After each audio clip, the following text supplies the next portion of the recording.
Hello everyone, this is Vandana and I welcome you all in my YouTube channel. So last की video में आप लोगों ने देखा था, मैंने जोग्राफिकल टेक्निक की एक वीडियो डाली थी।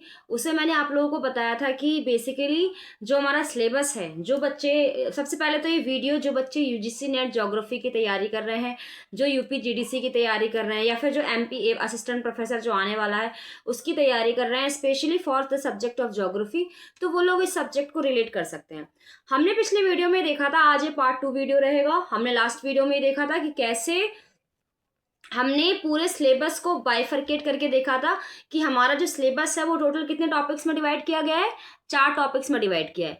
पहला कार्टोग्राफी, दूसरा रिमोट सेंसिंग एंड जीआईएस, और तीसरा स्टैटिस्टिक्स, और चौथा मॉर्फोलॉजी। देखो, आप लोगों को ना अपना सिलेबस एकदम टिप्स पे याद होना चाहिए। कोई भी रैंडमली आपको सोते हुए पूछ ले कि अच्छा बताओ यूनिट नंबर 5 यूनिट नंबर 5 में क्या था, यूनिट नंबर 4 में क्या था, यानी सिलेबस आपको लर्न होना ही चाहिए। एक अच्छे स्टूडेंट की पहचान ये होती है कि वो अपने सिलेबस को सबसे पहले एक अच्छे पेज में लिख के रखता है, और दूसरी बात वो उसको याद करने की कोशिश करता है, कि रिमेंबर रखने की कोशिश करता है। ठीक है, इन फ्यूचर में आप लोग भी पढ़ाओगे, आप लोग भी कॉलेज में जाके बच्चों को समझाओगे, चीज़ें एक्सप्लेन करोगे, कहीं भी पढ़ाओगे, मतलब दूसरों को पढ़ाओ ना पढ़ाओ, खुद के लिए भी तो होना चाहिए ना कि भाई आपका जो पेपर में सिलेबस आ रहा है तो उसको आपको एकदम टिप ऑफ द टंग एकदम याद होना चाहिए।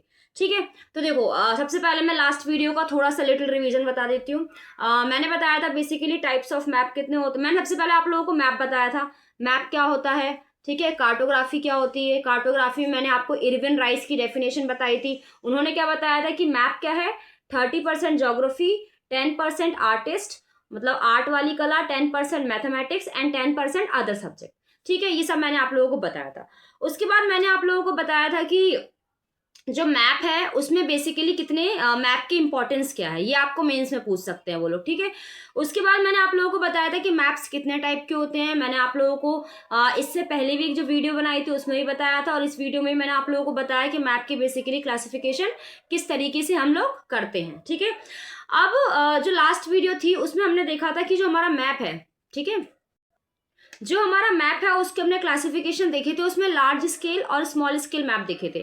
ठीक है, लार्ज स्केल में मैंने क्या बताया था, लार्ज स्केल में मैंने ये बताया था कि एरिया तो रहती है छोटी, यानी small area with large details, जिसमें ज्यादा डिटेल्स हम कवर करते हैं उसको हम बोलते हैं लार्ज स्केल मैप्स। ठीक है, अब स्मॉल स्केल मैप्स क्या होते हैं। स्मॉल स्केल मैप्स वो मैप्स होते हैं जिसमें एरिया तो बड़ी लेते हैं। एरिया कैसी लेते हैं हम, एरिया हम बड़ी लेते हैं, लेकिन हम करते क्या है, उसमें जो डिटेल्स हम लिखते हैं, यानी उस एरिया की जो डिटेल्स होती हैं वो हम क्या करते हैं, मिनिमल रखते हैं। यानी हम एक एक ब्रॉड डिटेल्स नहीं लेते हैं उसमें उसमें हम डिटेल्स कम रखते हैं, लेकिन एरिया हम ज़्यादा कवर करते हैं। ये हम पढ़े हैं स्मॉल स्केल मैप में। ठीक है, उसके बाद मैंने आप लोगों को बताया था क्वालिटेटिव मैप क्या होते हैं और क्वांटिटेटिव मैप्स क्या होते हैं।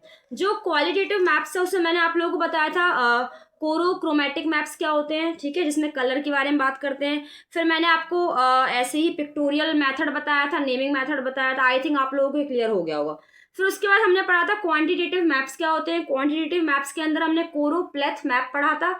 ठीक है, उसके बाद हमने आइसोप्लेथ मैप पढ़ा था। आइसोप्लेथ मैप में आप लोगों को याद होगा मैंने लाइंस बताई थी, आइसोबार्स बताए थे, कंटूर लाइंस बताई थी। वो पिछली वाली वीडियो आप लोग जाके उसके नोट्स ही बना सकते हो, और मैं इसके नोट्स आज ही इस वीडियो के खत्म होती ही मैं आपको शेयर भी कर दूंगी टेलीग्राम पर। ठीक है, उसके बाद मैंने आप लोगों को डॉट मेथड बताया था। डॉट मेथड में मैंने आप लोगों को क्या बताया था कि डॉट मेथड एक ऐसा मेथड होता है जिसमें हम किसी भी एरिया की पॉपुलेशन डेंसिटी को अच्छे से रिप्रेजेंट कर देते हैं। हाँ ठीक है, अगर आपसे कोई पूछे कि ऐसा कौन सा मेथड है जिसमें आप किसी भी एरिया की पॉपुलेशन डेंसिटी को बहुत ही अच्छे से रिप्रेजेंट कर पाओ, उस मेथड को बोलते हैं डॉट मेथड। ठीक है, और इसके दो टाइप्स हैं। ठीक है, पहला एरियल और दूसरा वॉल्यूमेट्रिक। एरियल में मैंने आप लोगों को ट्रिक बताई थी कि एरिया किससे रिलेट करते हैं, हम सर्कल से रिलेट करते हैं, और वॉल्यूम किससे रिलेट करते हैं, स्फीयर से। और एरिया का नाम, एरिया वाला जो मेथड दिया था वो स्टिल जैन बोर ने दिया था। किसने दिया था, स्टिल जैन बोर। अब बोर में बी आ रहा है और एरिया में भी ए आ रहा है, तो ए से बी याद रख लेना। ठीक है, तो एरियल मेथड किसने दिया था, स्टिल जैन बोर ने। ठीक है, अब वॉल्यूमेट्रिक जो वॉल्यूमेट्रिक मेथड है वो किसने दिया था, वो दिया था हमारे स्टैंडी गियर ने। किसने दिया था, स्टैंडी गियर ने। ठीक है, तो ऐसे याद रखो। तो देखो, एरिया से याद रखना है कि एरिया में ए आ रहा है तो स्टिल जैन बॉर यानी बी आ गया, तो ऐसे आप रिलेट कर सकते हो, ठीक है, क्योंकि बेसिकली हमें क्या करना है, हमें याद करना है। तो एरियल वाले मेथड को दिया है स्टिल जैन बॉर ने, और जो बचा हुआ है वॉल्यूमेट्रिक वो किसने दिया है, स्टैंडी गियर ने, ठीक है। तो ये तो हमारा लास्ट की वीडियो में था। तो आज की वीडियो जो रहेगी, देखो 5 मिनट पूरे हो गए हैं, आज मैं नया वीडियो अपना स्टार्ट कर रही हूँ। ये रिवीजन कराना इसलिए जरूरी था क्योंकि आप लोग पढ़ तो सब लेते हो, लेकिन रिवीजन करने में आप लोगों को आलस आता है, जैसे मुझे आता था, ठीक है। तो आज हम पढ़ेंगे नेक्स्ट टॉपिक जिसका नाम है स्केल्स, ठीक है। बेसिकली स्केल्स क्या होती है, सबसे पहले ओरली समझ लो स्केल क्या होती है। फॉर एग्जाम्पल जैसे मान लो ये आप लोगों को इंडिया का मैप दिख रहा है, ठीक है। अब ये बताओ क्या हमारा इंडिया इतना बड़ा, अच्छा एक एक क्वेश्चन का आंसर दीजिएगा, हमारे इंडिया का कितना एरिया है। अगर नहीं पता है तो गूगल पर सर्च करके आपको ये पता होना चाहिए कि इंडिया कितने एरिया में फैला हुआ है, उसका मुझे अप्रॉक्स लिख के भेजिएगा, ठीक है, कमेंट सेक्शन में, ये आपका होमवर्क है। अब ये बताओ क्या ये पॉसिबल है कि पूरे इंडिया को आपको एक A4 शीट में उतार लेना, क्या ये पॉसिबल है? नहीं पॉसिबल है भाई। मैं जहां रहती हूँ, जिस एरिया में रहती हूँ, उसको भी मैं पूरे मैप में नहीं ला सकती, लेकिन हमने इसको लाया है। कैसे लाया है? Through the help of scale, यानी हमने स्केल की मदद से, स्केल की टेक्निक इस्तेमाल करके हमने एक बड़े से एरिया को एक छोटे से A4 साइज शीट के अंदर हमने उसको क्या कर लिया है, रिप्रेजेंट कर लिया है। यानी इसका मतलब क्या है कि हम स्केल की मदद से वर्ल्ड के जितने भी एरियाज हैं, जैसे हम वर्ल्ड मैप देखते हैं, एटलस देखते हैं, तो वो एटलस कैसे बनाई गई है, वो पहले तो प्रोजेक्शन भी आप कह सकते हो कि प्रोजेक्शन से बनाई गई है, ठीक है, लेकिन कहीं ना कहीं हम उसमें किसका इस्तेमाल करते हैं, स्केल का इस्तेमाल करते हैं। तो बिना स्केल के प्रोजेक्शन भी पॉसिबल नहीं है, ठीक है। तो आज हम किसको स्टडी करेंगे, स्केल को स्टडी करेंगे। तो देखो अगर आपसे इंटरव्यू में पूछें, आपसे मेंस में पूछें, आपसे जनरल डेफिनेशन पूछे कि स्केल क्या होती है, तो स्केल बेसिकली एक रेशियो होता है। किसका रेशियो होता है? जैसे मान लो मैप में जो आपने ड्राइंग बनाई है उसके डिस्टेंस का ratio two the actual distance on the ground. यानी मान लो एक्स सिटी में रह रही हूँ, ठीक है, मुझे उस एक्स सिटी का मुझे क्या बनाना है, एक मैप बनाना है। सबसे पहले तो मैं पहले तो मैं मेजरमेंट कर लूंगी कि मेरी पूरी वो एरिया कितने सेंटीमीटर की है, फिर मैं उसको कितने रेशियो में रखूंगी, उसको हम स्केल के रूप में रिप्रेजेंट करते हैं, ठीक है। तो चलो अब मैं आपको थोड़ा डेफिनेशन के रूप में और अपने नोट्स की तरफ आपको लेके जाती हूँ, तो आप लोग इस वीडियो को पूरा देखिएगा। सो अब देखो, अब स्टार्ट करते हैं हम स्केल का टॉपिक, ठीक है।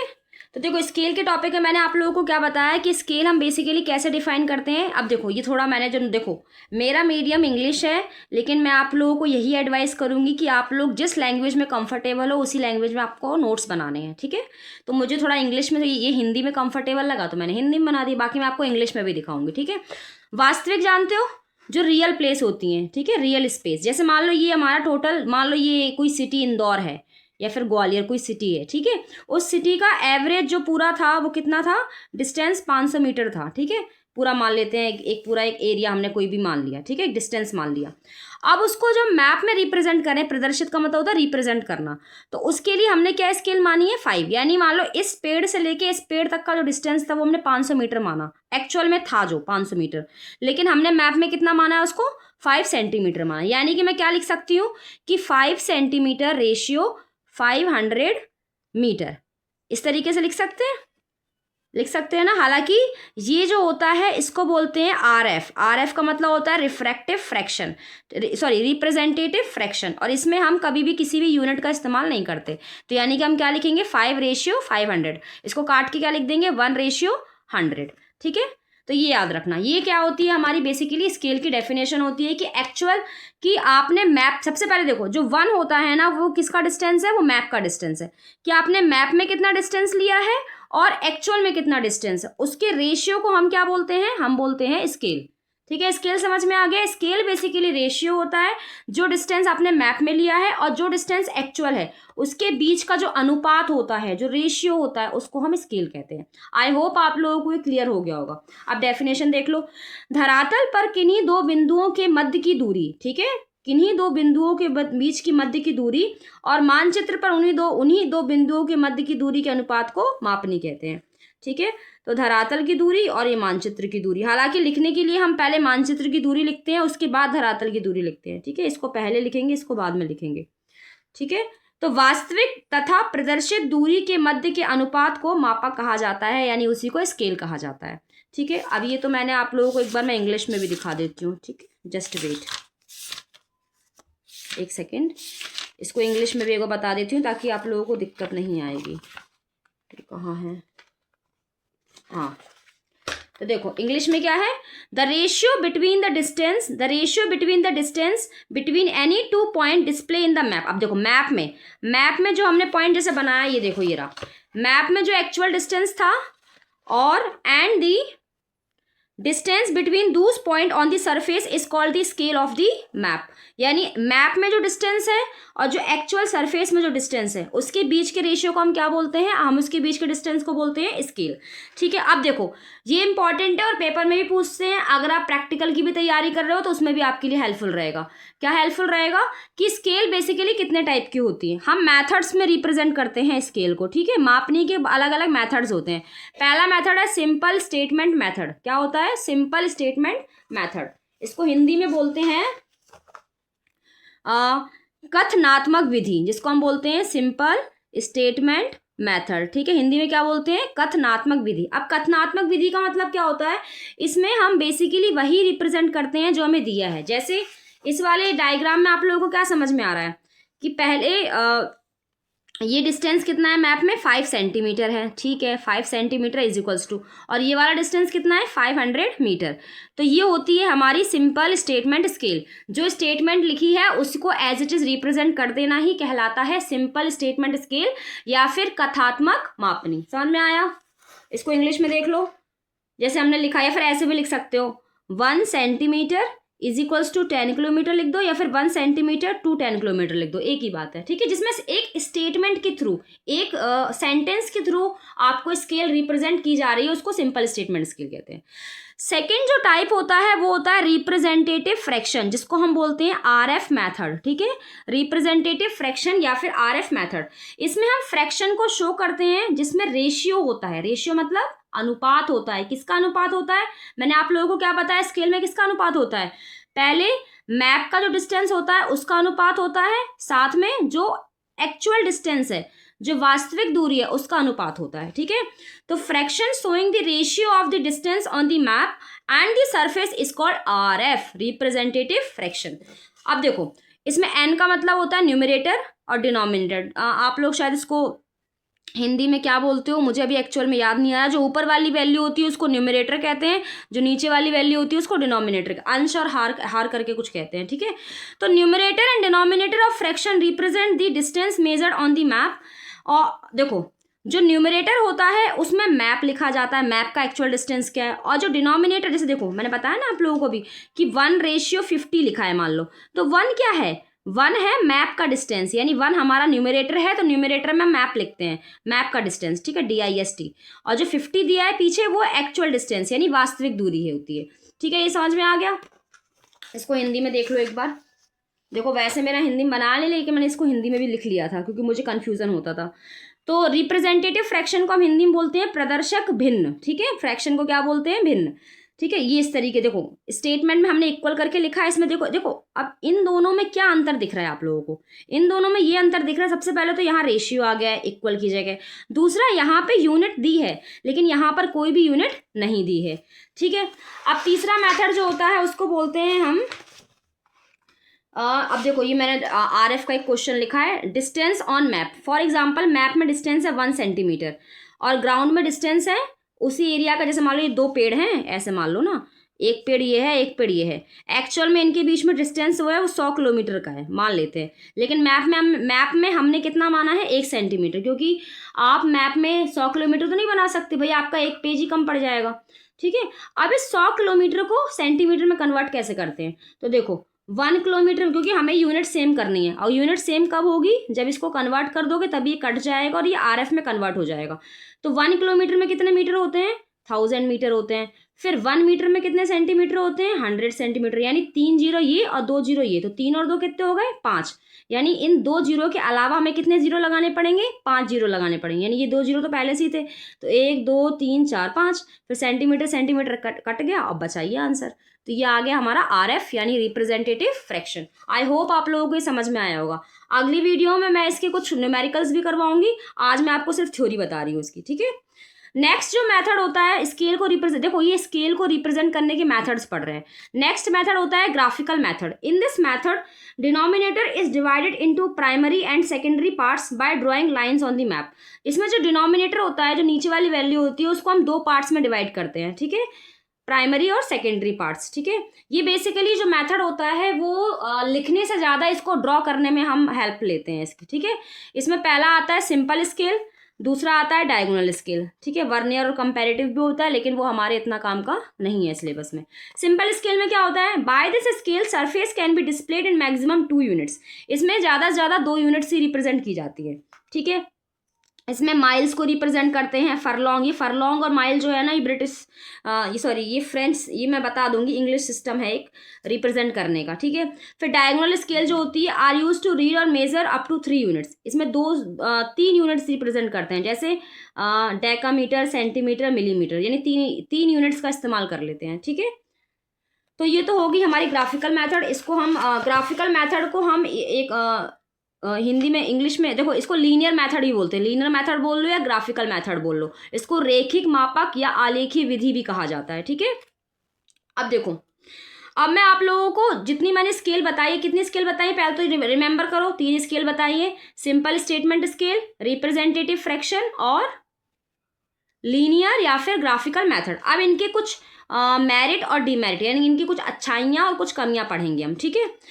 कुछ शब्दों, कुछ वाक्यों के माध्यम से मापने का जो प्रदर्शन किया जाता है उसको कथनात्मक विधि कहते हैं, ठीक है। जैसे 1 सेंटीमीटर बराबर 2 मीटर, 1 सेंटीमीटर मानचित्र की दूरी बराबर 2 मीटर धरातल की दूरी, यानी मैप का डिस्टेंस। आप लोग ये मत सोचिएगा कि मैं पूरा हिंदी में पढ़ रही हूँ, तो आप लोगों को समझ में आना चाहिए, ठीक है। मेरा भी मीडियम इंग्लिश है, लेकिन मैं लिखी हूँ ना, तो वही मैं बोलूँगी, लैंग्वेज को बैरियर मत बनाइए। जिस लैंग्वेज में समझ में आए उस लैंग्वेज में नोट्स बनाइए। 1 सेंटीमीटर मानचित्र की धरातल पर 2 मीटर की दूरी को प्रदर्शित करता है, यानी 1 सेंटीमीटर मानचित्र की धरातल पर 2 मीटर की 2 किलोमीटर होगा ये, ठीक है, किलोमीटर की दूरी को प्रदर्शित करता है। निम्न में से कौन सा कथनात्मक मापने का सही उदाहरण है? अब आप लोग बताइए कौन सा सही उदाहरण है। 1 सेंटीमीटर धरातल का और बराबर 5 सेंटीमीटर धरातल के, या 1 सेंटीमीटर इक्वल्स टू 1 मीटर। बताइए इनमें से कौन सा ऑप्शन होगा जो कथनात्मक। अच्छा, ये वाला ऑप्शन चेक करिए, क्योंकि ये तो देखो, ये तो हो नहीं सकता, ये RF है, और ये भी नहीं हो सकता क्योंकि डायगोनल स्केल है। इन दोनों में बताइए कि कौन सा होगा, और जो नहीं है वो क्यों नहीं होगा। 2 मिनट लीजिए और फिर सोच के बताइए। अब देखिए, वीडियो को पॉज कर दिया करो जब मैं क्वेश्चन, क्योंकि वीडियो ऐसे लंबी पड़ जाती है और फिर मैं ऐसे पॉज करती रहूंगी, तो फिर आप लोग भी कहोगे कि बहुत बड़ी वीडियो हो गई है, ठीक है। अब देखो, 1 सेंटीमीटर क्या 5 सेंटीमीटर एरिया धरातल की रिप्रेजेंट हो सकता है क्या? ये तो स्टेटमेंट ही गलत है भाई। 1 सेंटीमीटर को 5 सेंटीमीटर में कैसे करोगे? या तो 5 किलोमीटर रख दो, तुम बड़ी यूनिट लोगे ना। ऐसा तो नहीं है कि मतलब 5 सेंटीमीटर क्या ही डिस्टेंस होता है मैप में। तो इसका आंसर होगा ये वाला, यानी 1 सेंटीमीटर बराबर 5 मीटर, यानी 5 मीटर आपका एक्चुअल है और 1 सेंटीमीटर आपका स्केल का है। तो ये हमारा हो गया कथनात्मक मापने का उदाहरण, यानी इसको बोलते हैं सिंपल स्टेटमेंट स्केल, ठीक है। अब देखो, सिंपल स्टेटमेंट स्केल के कुछ मेरिट्स पढ़ लेते हैं, गुण पढ़ लेते हैं। साधारण व्यक्ति यह मापनी सहज रूप से समझ में आ सकती है, यानी जो लोग हैं, जो नॉर्मल व्यक्ति हैं, उन लोगों के लिए स्केल अच्छी होती है, ठीक है, वो लोग इजीली पढ़ पाते हैं। मकान का नक्शा इससे बनाते हैं, खसरा या खेत का नक्शा भी इसकी हेल्प से बनाया जाता है। अब इसके डीमेरिट्स क्या क्या हैं, क्या क्या दोष हैं इसके, नेगेटिव क्या क्या है इसमें। विशेष व्यक्ति विशेष माप पद्धति में मापनी लिखी हो इसकी जानकारी होनी आवश्यक है। क्या लिखा है? माप पद्धति में मापनी लिखी हो इसकी जानकारी होना आवश्यक है, यानी आप लोगों को इसका दोष के लिए आप कह सकते हो कि आपको पता होना चाहिए कि जैसे मान लो ये लिखा है, चांग लिख दिया इन लोगों ने, 1 चांग बराबर 25 चांग। अब चांग तो हम जानते ही नहीं है, क्योंकि इंडियन फार्मर्स के लिए तो डिफिकल्ट हो गया, क्योंकि चांग हम कहाँ इस्तेमाल करते हैं? चाइना में इस्तेमाल करते हैं। तो यानी इसको पर्टिकुलर व्यक्ति ही इसकी स्केल को समझ पाता है, यानी इसके लिए एक्सपर्टीज हमें चाहिए। क्या चाहिए इसके लिए? हमें एक्सपर्टीज की जरूरत पड़ती है, ठीक है, कोई विशेष व्यक्ति की जरूरत पड़ती है।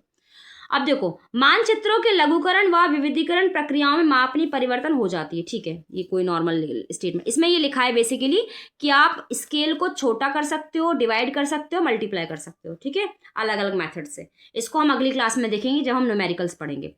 RF क्या होता है? RF में बेसिकली होता है कि मानचित्र की दूरी को प्रदर्शित करना अपॉन में धरातल की दूरी को प्रदर्शित करना, ठीक है। अब इनमें से बताओ मापने का सही रूप क्या है? 1 सेंटीमीटर अपॉन 100 सही है, 1 सेंटीमीटर अपॉन 100 सही है, ये 1 अपॉन 100 सही है। अच्छा, इन तीनों में देखो यूनिट किस में, अब पॉज कर लो पहले, तो इन तीनों ऑप्शन में बताओ कौन सा ऑप्शन RF को रिप्रेजेंट करता है। मैंने आप लोगों को एक बात बोली थी, RF में कभी भी हम यूनिट्स नहीं लगाते हैं। तो इसमें यूनिट है यानी ये हमारा नहीं होगा, इसमें यूनिट है यानी ये हमारा नहीं होगा, इसमें यूनिट नहीं है यानी ये हमारा आंसर है। तो भिन्न के आगे माप पद्धति की इकाई नहीं लगाते, यानी जो फ्रैक्शन है उसके आगे यूनिट्स हम नहीं लगाते हैं। ठीक है, RF को इंटरनेशनल स्केल कहते हैं। ये पेपर में पूछ सकते हैं कि इंटरनेशनल स्केल हम किसे कहते हैं, तो हम RF को कहते हैं। क्यों कहते हैं इसमें, अब आप लोग बताइएगा, पॉज कर लो। देखो इसमें अंश, अंश मतलब आई थिंक अंश को न्यूमरेटर कहते हैं। इसमें अंश हमेशा एक होता है। इसमें हल, इसमें हल धरातल की दूरी को प्रदर्शित करता है। हल आई थिंक नीचे का बोला है। इसमें माप पद्धति की इकाई नहीं लिखी जाती है। अंश व हर अलग अलग इकाई में होते हैं। देखो इंटरनेशनल स्केल का मतलब समझ में आ रहा है। इन चारों ऑप्शंस में से आपको बेस्ट ऑप्शन ढूंढना है। इंटरनेशनल का मतलब जिसे पूरी दुनिया इस्तेमाल कर रही हो। इसमें माप पद्धति की इकाई नहीं लिखी जाती है, यानी ऐसी स्केल जिसको हर व्यक्ति इस तरह से, देखो पिछले वाले क्वेश्चन में चांग वाला अटक गया था ना, चांग वही हमें पता ही नहीं है, लेकिन इस क्वेश्चन में क्या चांग की जरूरत पड़ती है स्केल में? 1:100 कर दो, कोई भी यूनिट लगा दो, चाहे चांग लगा दो, फरलॉन्ग लगा दो, यार्ड लगा दो, मीटर लगा दो, किलोमीटर लगा दो, कुछ भी लगा दो, है ना।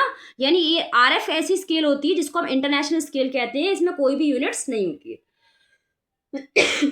सॉरी, इसके हम मेरिट्स पढ़ेंगे। ठीक है, मेरिट्स क्या है इसके? अंश हमेशा एक होता है, यानी न्यूमरेटर हमेशा 1 होता है। अंश मानचित्र की दूरी को प्रदर्शित करता है। हर यानी ये अंश मतलब न्यूमरेटर, तो अंश मतलब ये न्यूमरेटर होता है। ठीक है, और हर मतलब होता है डिनोमिनेटर। ठीक है, याद रखना।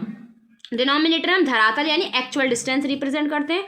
हर का संख्यात्मक मान कुछ भी हो सकता है। हर मतलब डिनोमिनेटर की वैल्यू कुछ भी हो सकती है, लेकिन अंश हमेशा एक ही इकाई में होते हैं। यानी मतलब देखो इन्होंने ये बोला है कि न्यूमरेटर और डिनोमिनेटर हमेशा एक ही यूनिट में होंगे। अगर कोई भी वैल्यू एक ही यूनिट में लिखी होगी तो उसको कैंसिल करना आसान होगा, और वो एक बार कैंसिल हो जाएगा तो फिर हमारी स्केल सिंपल हो जाएगी। ठीक है, इसी कारण प्रदर्शित यानी रिप्रेजेंटेटिव फ्रैक्शन को अंतरराष्ट्रीय मापनी या फिर इंटरनेशनल स्केल कहा जाता है, और इसको नेचुरल स्केल भी कहते हैं।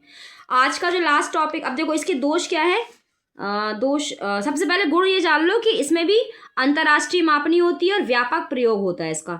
ठीक है, अब दोष इसमें क्या है कि साधारण व्यक्ति नहीं समझ सकता। देखो स्केल्स जो होती हैं वो एक व्यक्ति विशेष के लिए ज़्यादा इंपॉर्टेंट होती है। हालांकि इसमें इसका दोष नहीं माने, क्योंकि दोष इसलिए नहीं माने क्योंकि रिप्रेजेंटेटिव फ्रैक्शन का इतना ज़्यादा हम इस्तेमाल करते हैं, लेकिन उसका दोष इतना सामने नहीं आ पाता है। ठीक है, अब देखो मुझे आज आप लोगों को ये 2 सिस्टम सिखाने हैं, और ये लास्ट टॉपिक है आज की क्लास का। ये आप लोगों को आज घर पे याद करना है। पहला ब्रिटिश माप पद्धति याद रखना, ये इतने इंपॉर्टेंट है। मैं आप लोगों को टेलीग्राम चैनल पर एक वीडियो बनाऊंगी जो आई थिंक मैंने 6-7 महीने पहले बनाई थी जब मेरा नेट का एग्जाम हुआ था। तो इन्हीं दोनों स्केल को इस्तेमाल करके मैंने अपना एक अच्छा क्वेश्चन सॉल्व किया था। तो देखो कैसे याद करना है। डिसेंडिंग का मतलब समझ में आ रहा है, बड़े से छोटा जा रहे हैं। ठीक है, mile, furlong, yard, foot, inch. सबसे छोटा क्या होता है? इंच। और सबसे बड़ा क्या होता है? माइल। मैंने ऐसे याद किया था, 1 मील में 8 फरलांग, 1 फरलांग में 220 यार्ड, 1 यार्ड में 3 फुट, 1 फुट में 12 इंच। कैसे याद रखना है? 1 मील में 8 फरलांग, 1 फरलांग में 220 यार्ड, 1 यार्ड में 3 फुट, 1 फुट में 12 इंच। ऐसा पोएम याद कर लो। कैसे बोलना है दिन भर? 1 मील में 8 फरलांग, 1 फरलांग में 220 यार्ड, 1 यार्ड में 3 फुट, 1 फुट में 12 इंच। ठीक है, ये याद कर लेना, आज आपका होमवर्क है। ठीक है, दूसरा क्या याद करना है? ये ब्रिटिश सिस्टम था। ठीक है, हम इस्तेमाल करते हैं ये वाला ज़्यादातर, फ्रेंच या फिर मैट्रिक। इसको ऐसे याद करना, ये भी डिसेंडिंग ऑर्डर में। डिसेंडिंग मतलब बड़े से छोटा। तो देखो 1 किलोमीटर में 10 है। देखो इसको, इसमें सब में 10 है। ठीक है, तो इसको तो आपको ऐसे ही याद है, लेकिन इसमें दिक्कत क्या थी? 1 मील में 8 फरलांग, 1 फरलांग में 220 यार्ड, 1 यार्ड में 3 फुट, 1 फुट में 12 इंच। इसमें आपको अलग अलग वैल्यू दिए, लेकिन इसको आप लाइन से कैसे याद करो? देखो सबसे पहले तो देखो याद रखो, ये मीटर बीच का है। ठीक है, मीटर तो सब लोग जानते हो, METER। मीटर के इधर 3 है और इधर 3 है, तो मीटर से पहले क्या है? Kilometre, hectometre, decametre. ये डेका है, DECA। किलोमीटर, हेक्टोमीटर और डेकामीटर। फिर यहाँ पे डेसी। अभी ये अब आप लोगों को ए और आई में कंफ्यूज होना होगा, डेसी और डेका में। तो डेसी ये याद रखो, ए पहले आता है, आई बाद में आता है। देखो ट्रिक्स इसलिए बता रही हूँ ताकि पेपर में कंफ्यूज ना हो। Kilometre, hectometre, decametre, metre. फिर डेसीमीटर, सेंटीमीटर और मिलीमीटर। ठीक है, फिर से बोलो। मीटर के इस साइड कितने हैं? किलोमीटर, हेक्टोमीटर, डेकामीटर, फिर मीटर बीच में आ गया, फिर डेसीमीटर, सेंटीमीटर, मिलीमीटर। अब इसका यूज क्या है? मान लो मैंने कहा 1 किलोमीटर में कितने मिलीमीटर होते हैं, तो बताओ। 10, ये 2 किलोमीटर से यहाँ तक जाना है हमें, तो गिन लो कितने 10 है। 1 2 3 4 5 6, 6 10 आ गए, यानी 1 kilometre is equals to 60 mm आ जाएगा। ठीक है, तो आप लोगों को आज ये वाली वैल्यू और ये वाली वैल्यू याद रखनी है। कल मैं इन पर आपको क्वेश्चन कराऊंगी और आप लोगों को स्केल को कैसे रिड्यूस और कैसे इनलार्ज करते हैं वो भी सिखाऊंगी। So thank you so much, stay tuned. और आप लोगों को कोई भी क्वेरी हो तो आप लोग टेलीग्राम चैनल पर जुड़ जाइए और उसमें आप मुझसे जाके कांटेक्ट कर सकते हैं। Thank you so much.